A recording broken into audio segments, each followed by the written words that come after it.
Assalamualaikum warahmatullahi wabarakatuh. Ginoong Tagapangulo, mga ginagalang kong kasamahan sa Senado, ako po ay tumitindig sa pulpitong ito ngayong hapon sa bisa ng personal at kolektibong pribilehyo.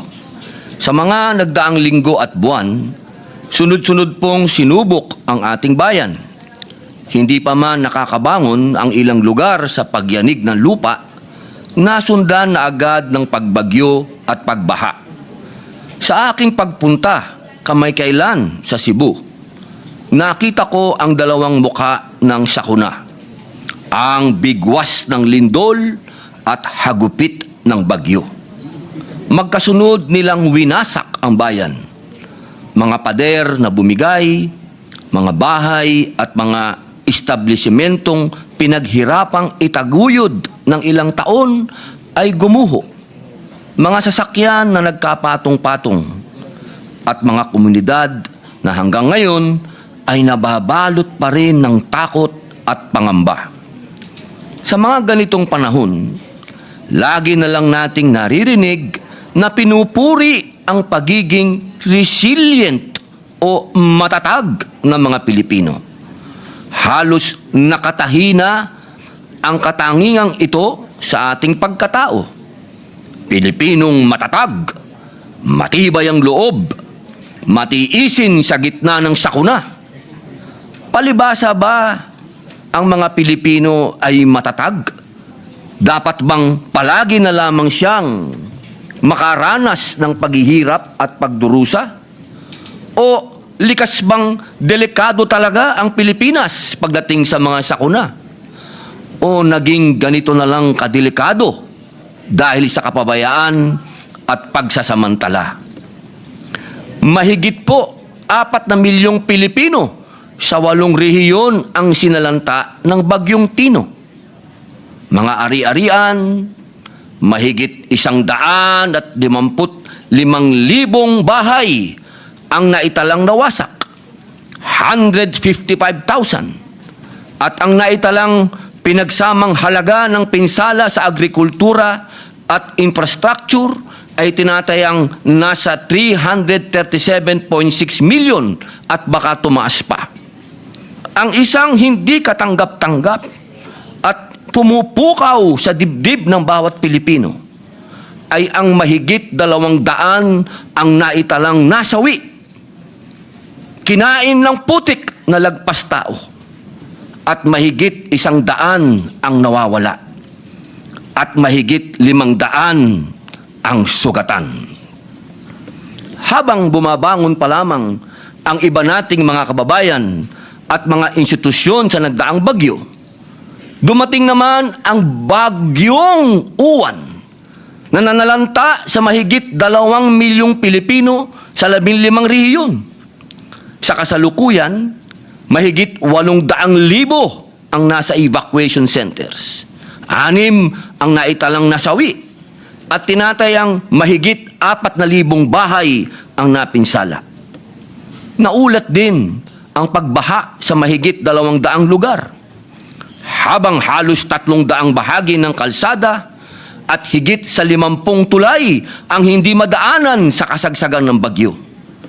Nakaranas din ng pagkawala ng kuryente at supply ng tubig sa mahigit na 400 lungsod at munisipalidad, kasama na po ang aking probinsyang Camarines Norte. Sa mga karanasan nating ito, nabunyag na naman ang katiwalian sa mga proyekto. Mga maninipis at tinipid na poste ng gusali, mga seawall na madaling masira at bumigay, ang katagang flood control ghost projects pala ay hindi lamang ghost sa kadahilan ng hindi sila nakikita at nararamdaman, kundi dahil mumultuhin tayo ng mga ito sa tuwing magkakaroon ng kalamidad. Mumultuhin tayo ng kapabayaan at katiwalian na pinabayaan nating manuot sa sistema. At kung may dapat tayong mapagtanto sa lahat ng ito, iisa lang ang katotohanan: hindi kalikasan ang may problema, sistemang bulok at palpak. Kung matatagman ng ating mga mamamayan Hindi po yun nangangahulugan na kailangan nating hayaang dumanas sila ng hirap sa bawat sakuna. Ang resilience na ginagayak ng bawat Pilipino bilang isang tatak ng karangalan ay naging tabing na din na nagkukubli sa kawalan ng pananagutan. Bilang mga mambabatas, tungkulin nating itaguyod sila. Ibsa ng bigat na kanilang dinadala. Mas lalo pang palakasin ng kanilang loob at patatagin ng kanilang diwa. Our people deserve more from us. Hindi salita, hindi grandstanding, kundi sa gawa. Tunay na malasakit at tapat na paglilingkod. Kaya po noong Setyembre pa lamang, isinusulong ko na ang Senate Bill number 1299 o Mahiya Naman Kayo Act na naglalayong ganap na alisin ang ekwasyon, ang panghihimasok ng mga mambabatas sa pagtukoy, pagpopondo at pagpapatupad ng mga proyekto. Layon din ng panukalang ito na patatagin ang koordinasyon ng national government sa mga local government units, sa mga infrastructure projects na itatayo sa kanilang mga lugar. Kung ang isang proyektong pang-infrastructure ay itatayo sa isang probinsya, munisipyo, syudad o barangay, dapat ito ay alam ng mga local government officials doon. Hindi na pwedeng surprise na lang ang mga proyekto na ikagugulat ni governor, ni mayor o ni kapitan. Naalala ko pa noong 2024, matapos ang pananalasa ng Bagyong Christine, personal ko pong tinutukan ang pagbaha sa Camarines Sur dahil ako po'y Bicolano. Nakita ko kung paanong ang ilang proyekto ng flood control, imbis na makatulong, ay naging sagabal pa sa natural na daloy ng mga ilog. Isa itong malinaw na halimbawa kung paanong ang hindi konsultadong proyekto ay nagiging sanhi na mas matinding sakuna.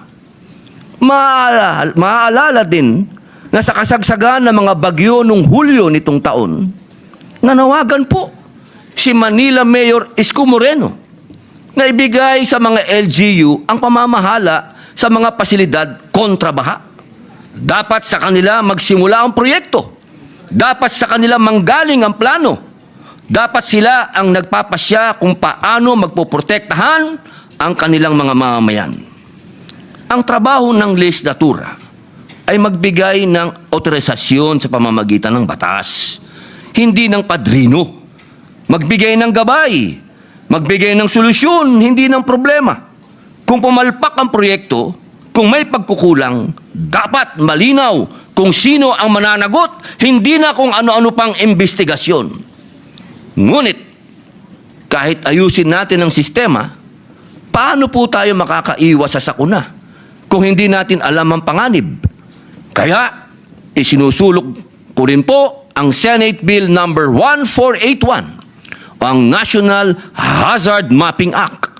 Kailangan natin ng malinaw, kumpleto at updated na pambansang mapa ng panganib. Isang mapang magsasabi kung saang delikado tumira, kung saan hindi dapat magtayo, at kung saan dapat ililikas ang mga pamilya bago dumating ang bagyo, lindol o pagguho.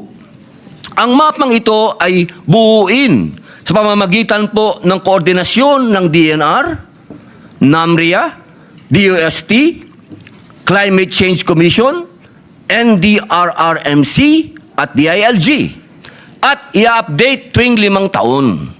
Ang mapang ito ang magiging gabay ng LGU sa zoning, urban planning, relocation at emergency response.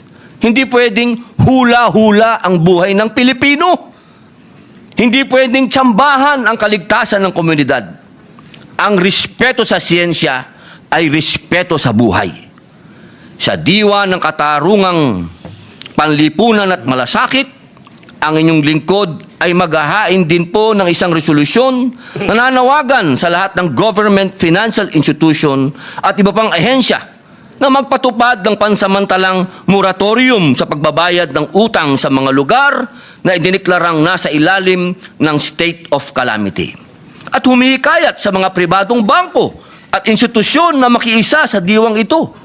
Sa ganitong sitwasyon na labis na silang sinubok ng panahon, huwag na natin pong dagdagan pa ang kanilang pagkalugmok. Ako rin ay nananawagan sa ating pamahalaan at sa mga kapwa lingkod bayan na pawiin muna ang mga labis na formalidad, masalimuot na proseso at mahigpit na requirement sa pagbibigay ng serbisyo sa ating mga kababayang labis na naapektuhan ng kalamidad. Sa panahon ng pangangailangan, ang agarang tulong ay hindi dapat hadlangan ng masyadong maburokrasyang pagkilos dahil ang bawat segundo ay mahalaga sa buhay at pagbangon ng ating mga mamamayan. Huwag nating gawing normal ang pagtitiis, ang pag-akyat sa bubong, ang paglusong sa tubig baha at putik na may panganib na makuryente. Sa makatwid, hindi palibasay sila'y matatag. Maaari na nating hayaang maging normal na bahagi ng buhay ng Pilipino ang pagdurusa. Ang resilience ay dapat sandata, hindi kapalit ng responsableng pamamahala. Ang katatagan ay dapat pinupunan ng tulong, hindi inaabuso ng kapabayaan. Ang pagtitiis ay hindi parusa. Kaya muli, ako po'y nananawagan. Mahiya naman tayo kung inuuna natin ang politika kaysa buhay. Mahiya tayo kung kaya nating manahimik habang may nagdurusa. Ngunit kung kikilos tayo ngayon, kung iwawasto natin ang sistema, kung uunahin natin ang pagmamalasakit kaysa pamumulitika, maibabalik natin ang dangal sa serbisyo publiko. May pag-asa pa ang Pilipinas. Ngayon ang panahon para makita ang peligro bago dumating ang trahedya. Ngayon ang panahon para hindi lang tayo maging matatag, kung hindi maging ligtas. Ngayon ang panahon para protektahan ang buhay ng Pilipino, hindi ang kapangyarihan. Mga kasama, mga kapwa ko lingkod bayan, sa akin pong pag-ikot, kitang-kita ko po ang hindi ko po maipaliwanag sapagkat hindi na po kailangan ng matinding research o mga scientists kung anong naging problema dito sa ating bayan, ba't maraming namamatay. Saan po kayo nakakita na mga riverbed may nakatirang tao? Mga daanan ng tubig, ginawang tirahan ng tao at ginawa pang barangay. Siguro naman po mga kasama, kitang-kita na natin kung saan ang problema. Ang kailangan po natin ngayon ay political will. Kailangan po natin talagang ipabatid sa ating mga kababayan na hindi po tinitiran ang riverbed at hindi po tinitiran ang mga ilalim ng tulay. Hindi po tinitirahan at hindi po pwedeng gawing barangay ang daanan ng tubig na inukit ng kalikasan. Yaan pong mga lugar na yan, sa matagal na panahon, 1,000 taon, yaan po ay daanan ng tubig. Kaya mga kasama, pagbutihin pa natin, dahil ka nga ng aking yumaong ama, ang tunay na karangalan ng tungkulin ay nasusukat hindi sa karangyaan ng posisyon, kundi sa malasakit, serbisyo, at pagsasakripisyo ng sarili para sa pinaglilingkuran. Maraming salamat po.